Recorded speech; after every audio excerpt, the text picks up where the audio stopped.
বিএনপির তুলনায় কি আপনারা জামায়াতকে বেশি গুরুত্ব দিচ্ছেন, বা মানে এইটা যদি একটু আপনারা বলেন আর কি, আমি আপনি যদি বলেন এটা দুই তিনটা বিষয় একটু বললাম। রাষ্ট্রের দায়িত্বশীল জায়গা থেকে তো আমি কাউকে গুরুত্বপূর্ণ করে দেওয়ার বা মানে মনে করার কোনো প্রশ্ন, আচ্ছা, বরং এটা তো রাষ্ট্রের দায়িত্ব জায়গা থেকে এটা খুবই ক্লিয়ার। বরং সবগুলো রাজনৈতিক দল গণতান্ত্রিক ভাবে যারা রাজনীতি করছে, এক্সক্লুডিং হিজবুত তাহরির, বিকজ তারা তো ডেমোক্রেটিক ওয়েতে রাজনীতি করতে চায় না।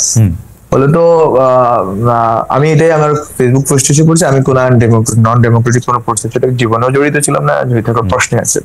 বরং গত 7 বছরে ক্যাম্পাসে গণতান্ত্রিক যতগুলো আন্দোলন আছে, ফিল্ম অ্যাক্টিভিজম থেকে শুরু করে যত ধরনের অ্যাক্টিভিজম আছে সব জায়গাতে আমি আমার উপস্থিতি আমার ছিল, এবং যারা আছে ক্যাম্পাসে প্রগতিশীল থেকে শুরু করে ডান সবাই আমাকে ওইভাবেই চিনেন, টিচার সবাই।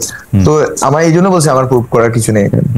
ইট ইজ দেয়ার না, এটা কি মনে হয়? আচ্ছা, না আপনি প্রুফ করেন না, আপনি কিন্তু আমি যদি প্রশ্নে আসি, আমি যদি উত্তরে আসি আপনার, যে এখানে বেসিক্যালি বিএনপি, জামাত বা অন্যান্য রাজনৈতিক সংগঠন কাউকে কোনো ভ্যান্টেজ পয়েন্ট দেওয়া হচ্ছে না, বরং সবাই এখানে সরকার যখন আলোচনা করতেছেন সবাইকে ডাকা হচ্ছে। আপনারা দেখবেন গত শনিবারে সবাইকে ডাকা হলো, বিএনপি, জামাত, তারপর ইসলামী আন্দোলন, হেফাজত, তারপর হচ্ছে যে গণতান্ত্রিক জোট, বামফ্রন্ট, মানে তারপর হচ্ছে যে এবি পার্টি এবং গণ অধিকার পরিষদ, মানে যত ধরনের গণতান্ত্রিক শক্তি আছে যারা জনগণের পক্ষে দাঁড়াইছে, শেখ হাসিনার প্রেসিডেন্টের বিরুদ্ধে দাঁড়াইছে, তাদের সবাইকে কিন্তু সরকার অ্যাকোমোডেট করার চেষ্টা করছে। সরকার একটা টেবিলে এনে আলোচনা এবং পরামর্শের ভিত্তিতে এই রাষ্ট্রটা চালানোর চেষ্টা করতেছে।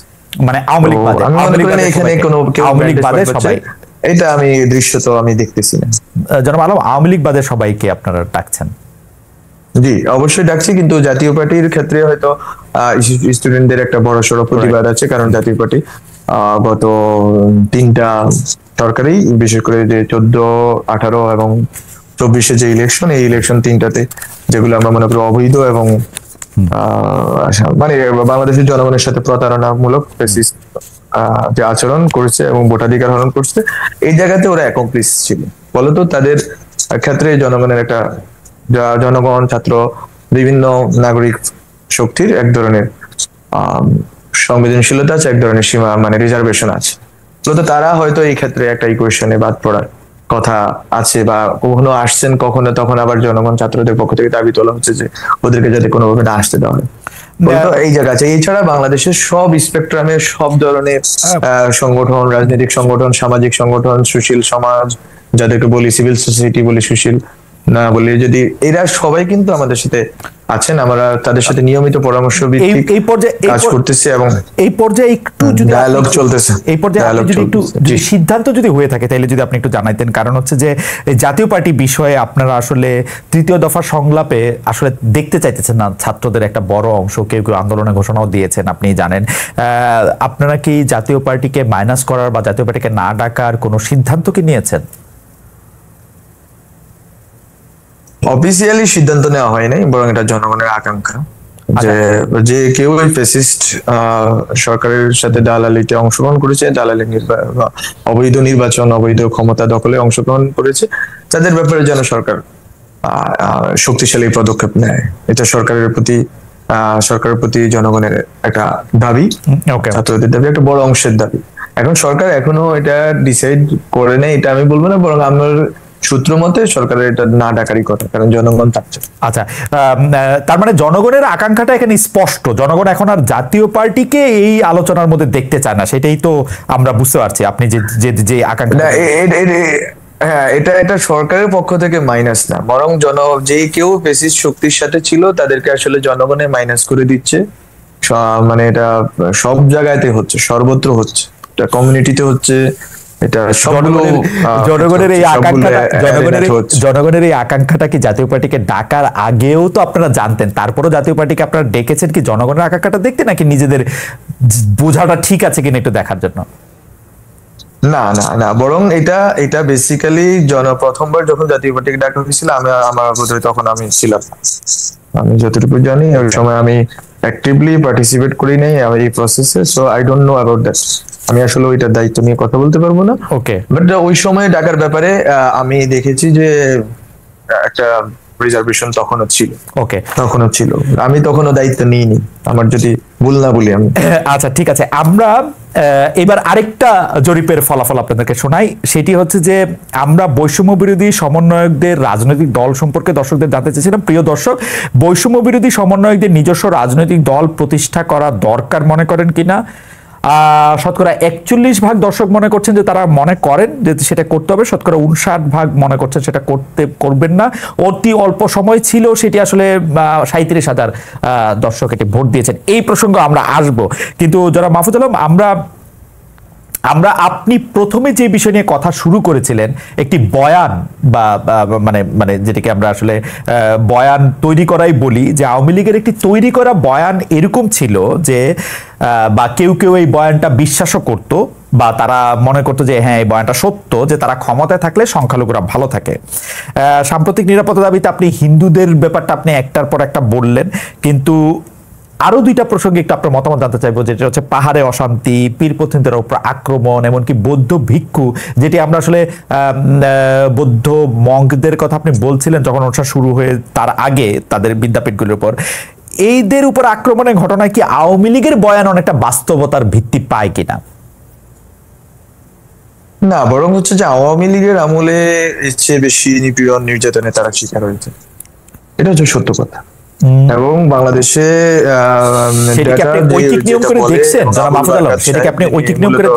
স্পষ্টতই আওয়ামী লীগের আমলে বেশি হয়েছে কি সেটা ঐকিক নিয়ম করে দেখছেন? মানে 5 বছরে কতটা হয়েছে, 2 মাসে কতটা হয়েছে, ওরকম নাকি আপনি বেশি হয়েছে মানে সেটার স্ট্যাটিস্টিক্স? না, এখন আমার কথা হচ্ছে যে 2 বছর 1 বছর, এখন আমি তো 2 বছর যাইনি। এখন আপনি যদি আমাকে এই 2 মাস সময় দেন যে আপনার 2 মাস হয়েছে, এই 2 মাসে কতটুকু হয়েছে, এইভাবে কিন্তু আমরা বোধহয় অবজেক্টিভলি জিনিসটা দেখতে পারবো। আপনি কিভাবে, আমি যদি 5 বছর যদি থাকে সরকার, 2 বছর থাকে, 3 বছর অথবা 1 বছর থাকে, তখন আমরা বুঝতে পারি। এটা তো রেশিও দিয়ে ঠিক হয় না, ঠিক হয় জনগণের মনস্তত্ত্ব কি, ঠিক হয় হচ্ছে বিচারহীনতা দিয়ে, ঠিক হয় হচ্ছে যে আপনার ইনস্টিটিউশন গুলো কাজ করতেছে কিনা, ঠিক হচ্ছে অ্যাড্রেস করা হচ্ছে কিনা, আরো অনেকগুলো ইনস্টিটিউশন এবং রাজনৈতিক ফাংশন দিয়ে। সেখানে আওয়ামী লীগ চরম ভাবে ব্যর্থ। এবং সেক্ষেত্রে বরং আমাদের সরকার যথেষ্ট পরিমাণ সংবেদনশীলতা এবং দায়িত্বশীলতার পরিচয় দিচ্ছে এবং অ্যাড্রেস করা শুরু করেছে। এবং আমি আশা করি শুধু হিন্দুদের নয়, বরং বৌদ্ধদের বলি, পীরপন্থীদের বলি, এবং অন্যান্য যারা অন্যান্য সংখ্যালঘু জনগোষ্ঠী যারা, সবার কোয়েশ্চেনকে এই সরকার অ্যাড্রেস করছে। এবং কাউকেই এই ক্ষেত্রে আমরা কোনোভাবে সংখ্যালঘু বোধের জায়গা থেকে আমরা দেখবো না, বরং রাষ্ট্রের নাগরিক হিসেবে দেখা হবে সবাইকে। এটা হচ্ছে খুবই স্পষ্ট আমাদের অবস্থান, এবং এই ক্ষেত্রে আমরা সবগুলো ইনস্টিটিউশনকে মোবিলাইজ করাবার আসছি। জুলাই আগস্টের বিপ্লবের পরে আওয়ামী লীগ ও ছাত্রলীগের বিচার, তাদের নিষিদ্ধ করার দাবি আছে। আমার প্রশ্নের দুইটা পার্ট। একটা পার্ট হচ্ছে আওয়ামী লীগের যারা ধরাছোঁয়ার বাইরে থাকলো, মানে সাবেক প্রধানমন্ত্রীকে পালিয়ে যেতে দেওয়া, এটা আসলে হয়তো রক্তপাত না করতে চাওয়া বা অন্য অনেক কিছুর উপর ডিপেন্ড করে, আপনি এটা নিয়ে বলতে পারবেন। এবং যারা এখন আত্মগোপনে আছেন, লুকিয়ে আছেন, তারা কি আসলে কেউ সরকারের আনুকূল্য পাচ্ছেন বা পাচ্ছেন না, মানে এখানে কোনো পিক এন্ড চুজ আছে কিনা ছাত্রলীগ আওয়ামী লীগের ক্ষেত্রে? এটা হচ্ছে 1 নম্বর প্রশ্ন। 2 নম্বর প্রশ্ন হচ্ছে যে আওয়ামী লীগকে কিন্তু নিষিদ্ধের দাবিও আছে। মির্জা ফখরুল ইসলাম আলমগীর, মানে বিএনপির যিনি মহাসচিব, তিনি কিন্তু আবার বলতে চান যে আওয়ামী লীগ নিষিদ্ধ হলে, ভোটে না এলে গণতন্ত্র চর্চা পূর্ণতা পাবে না, মাঠ ছাড়া আওয়ামী লীগ মাঠে আসুক। এইটা চান আপনি নাকি চান না? দুইটা ভাগে প্রশ্নটা বিভক্ত, যে আওয়ামী লীগের কাকে ধরা হবে, কাকে ছাড়া হবে, এটা ক্ষেত্রে কোনো পিক এন্ড চুজ আছে কিনা। 2 হচ্ছে আওয়ামী লীগকে নিষিদ্ধ করা হোক, এরকম আপনি চান কিনা। বিষয়টা হচ্ছে আওয়ামী লীগের যারা পালিয়ে যেতে সক্ষম হয়েছেন, এটা মূলত হচ্ছে যে পুরা প্রশাসন যন্ত্রের ভিতরে তাদের গত 15 বছরে তাদের যে প্রশাসন যন্ত্র আছে, বিভিন্ন যন্ত্রে, বিভিন্ন প্রতিষ্ঠানে তাদের যে লোকেরা আছে, ফলত তাদের একটা সহযোগিতা তারা পেয়েছেন রাষ্ট্রের প্রাথমিক এক ধরনের কি বলবো আমি, এক ধরনের